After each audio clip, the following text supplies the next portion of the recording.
My name is Steve Giordano, and I'm a ferry pilot. For as long as I could remember, I wanted to fly airplanes and travel the world.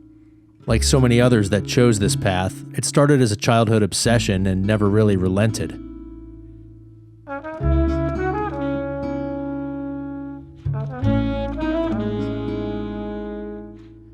If the 43-year-old me was somehow able to travel back in time to the year 2000 and tell the 23-year-old me with a fresh ATP that in 20 years he could be flying pretty much any kind of airliner on a regular basis, traveling to a new city somewhere in the world every week, have no boss, no uniform, and earn a better living than he could at the airlines, I'm not even sure that I could explain the steps he'd need to follow to get there.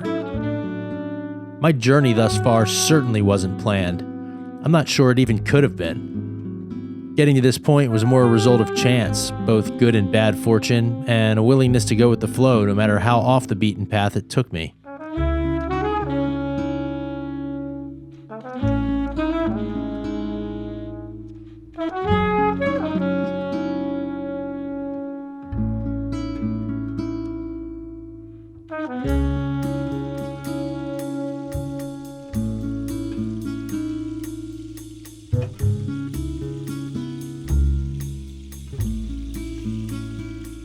I guess it really all started in 2005. I was working as an MD-80 pilot for a then-fledgling low-cost carrier in the US. It wasn't my dream job, but I had gotten there at a good time. The industry hadn't fully recovered from 9/11, and there was little growth elsewhere. I got in at the ground floor and quickly upgraded and got the seniority to hold a really good schedule. The money was bad, and I was looking to supplement my income to support my young family, and somehow the universe decided I would cross paths with this guy, Bob Allen, Captain Bob. What's the black? Oh, it smells terrible in there. God. Like piss?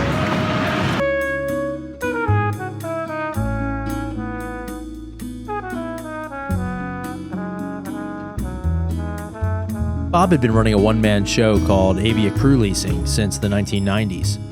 Like me, he started off as an airline pilot and figured out how to run a successful ferry business before anyone else was really doing it, and in an organized manner. For the next 9 years, I balanced working for the airline and flying ferry trips on the side while getting qualified on different aircraft types so that I can get assigned to more ferry trips. In 2014, Bob, Gloyd, and I decided to join forces and break the traditional mold of the crew leasing company. Basically, HR-type businesses that connect freelance pilots with flight planning resources and market services to the lessors.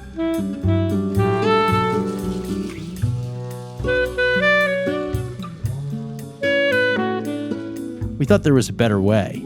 So we created a company that harnessed the experience of our small network of air pirates, dispatchers and planners, and the relationships we forged over the years with technical representatives working for the major lessors and aircraft trading platforms. That was the year I turned in my airline badge, forfeited 10 years of seniority, and put all my chips on the table, effectively placing my entire future in my own hands. It was scary. I was a senior Airbus captain, bidding number 2 in base, with close to 1,000 pilots behind me on the seniority list. My colleagues were either settling in to coast for the next 20 years at the airline or get ready to break from the low-cost carriers and head to one of the majors while they still had many years left.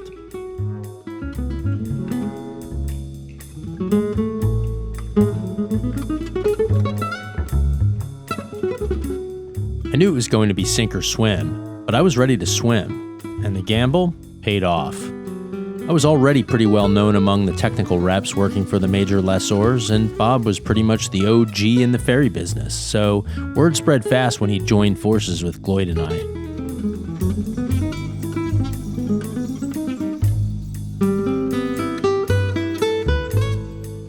Before long, we were turning away business because of our commitment to fly pretty much every trip ourselves.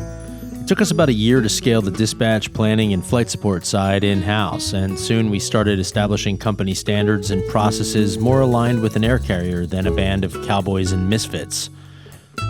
We started inviting other experienced ferry pilots that we've worked with over the years to help carry the load and saw our portfolio of customers expand dramatically.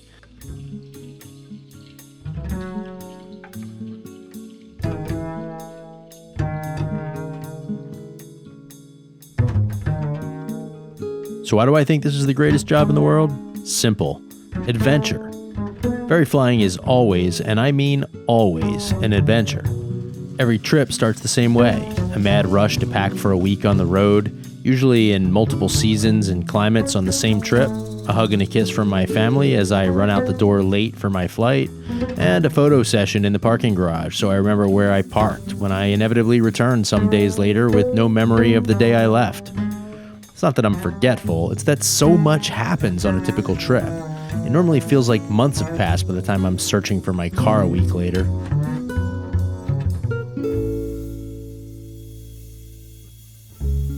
I'm constantly asked, what is your favorite place in the world? To be perfectly honest, I don't really have one. I have some canned answers, of course. The Maldives always stands out to me as an amazing location. A remote cluster of islands surrounded by swimming pool blue water, coral reefs, and tropical sea life in the Indian Ocean, the place is truly majestic. I've had the good fortune of overnighting in overwater huts there, essentially luxurious minimalist shacks which serve as exotic vacation destinations for the privileged. Not your typical crew hotel, considering the only way to get there is by boat. But sometimes in this crazy business, we get to capitalize on opportunities when they come up.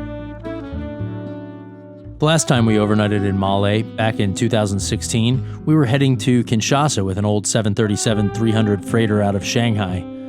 As the timing worked out, there was civil unrest in the DRC, and we decided it was safer to hold for 24 hours in the Maldives in order to immediately depart for Johannesburg upon arrival to avoid a situation where we could potentially get stuck. The airlines were canceling flights, and the options were very limited. Kind of unexpectedly shitty. Didn't expect there to be a hole in the floor. Damn it. Place is a hole in the floor.